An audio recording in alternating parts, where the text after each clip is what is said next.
Chinnasalem doctor சுதாகண்ணன் astro TV நேயர்கள் அனைவருக்கும் வணக்கம்.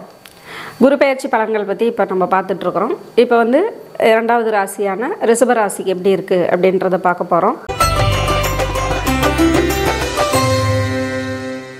ரிஷப ராசிக்கு இவ்வளோ நாளாக ஜென்மத்திலேயே உங்கள் ராசியிலேயே குரு உட்கார்ந்துருந்தார்.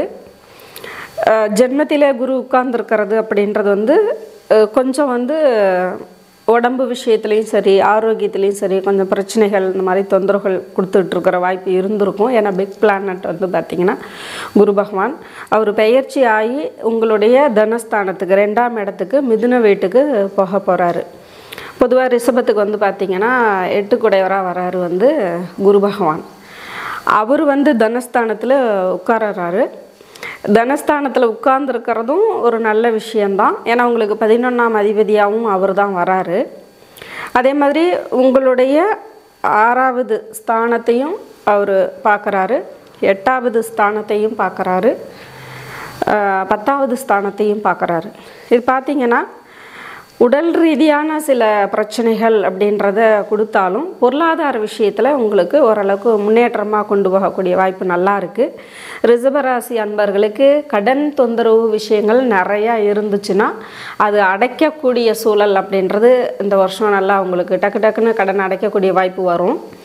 அதே மாதிரி ஏதோ ஒரு சூழலுக்காக, ஒரு தொழிலுக்காக, வீட்டுக்காக, ஒரு சொத்து பத்து வாங்கிறதுக்காக ஒரு கடன் கிடைக்கணும் அப்படின்னாலும் அந்த விஷயத்துக்கும் உங்களுக்கு உடனே கடன் கிடைக்கக்கூடிய வாய்ப்பும் நல்லா இருக்கும். இன்னொரு விஷயம், 6ஆம் இடம் கடன் மட்டும் அல்ல, அதில் நல்ல வேலை வாய்ப்பு இருக்குது. அப்போ அரசு சம்மந்தப்பட்ட வேலை வாய்ப்பு எதிர்பார்க்குறவங்களுக்கு வேலை வாய்ப்பு கிடைக்கிறதுக்கான வாய்ப்பும், அரசு சம்மந்தப்பட்டது தான் கிடையாது, தனியார் துறையாக இருந்தாலும் சரி, ஒரு இருக்கக்கூடிய வேலையிலேயே ஒரு வேறு இடங்களில் முன்னேற்றமாக பதவி உயர்வாக போகிற மாதிரியான விஷயங்கள், இந்த மாதிரியான விஷயங்களும் வேலை வாய்ப்புக்கு உங்களுக்கு நல்ல முன்னேற்றம் கொடுக்கறது அப்படின்றது இந்த வருஷம் நல்லாயிருக்கும்.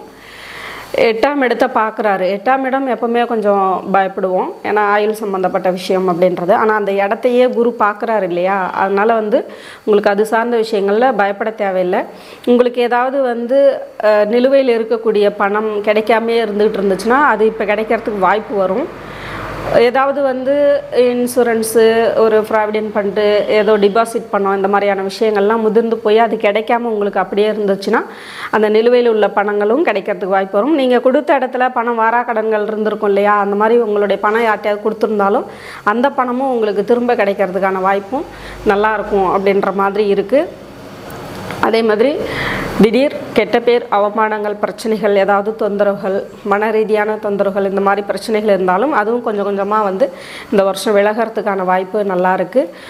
உங்களுடைய 10ஆம் இடத்தையும் அவர் பார்க்குறாரு. பொதுவாகவே வேலை, தொழில், இந்த 2 விஷயமே நல்லாயிருக்கும். 10ஆம் இடத்துல பார்த்திங்கன்னா ராகுவும் உட்கார போகிறாரு. அப்போ 10ல் ஒரு பாவகிரகம் இருந்தாவே தொழில் விஷயத்தில் அவங்க ஜெயிச்சிருவாங்க. 10ல் பாம்பு இருந்தால் பணமும் பறந்தோடி வரணும்னு சொல்லுவாங்க. அதனால் நீங்கள் எதிர்பார்க்கக்கூடிய பண விஷயங்களும் நல்லாயிருக்கும், தொழில் விஷயங்களும் நல்லாயிருக்கும், பொருளாதார விஷயத்தில் முன்னேற்றங்களும் உங்களுக்கு கிடைச்சிரும். உடல் ரீதியான பிரச்சனைகளை மட்டும் கொஞ்சம் தொந்தரவு கொடுக்கும். அதனால் உங்களுடைய உடல் ஆரோக்கியத்தை கவனமாக பார்த்துக்குங்க. துணைக்கிட்ட வாக்குவாதம், வம்பு வழக்கு வச்சுக்காதீங்க. ஃப்ரெண்ட்ஸ் வட்டாரங்கள்கிட்ட கொஞ்சம் நிதானமாக பழகுங்க.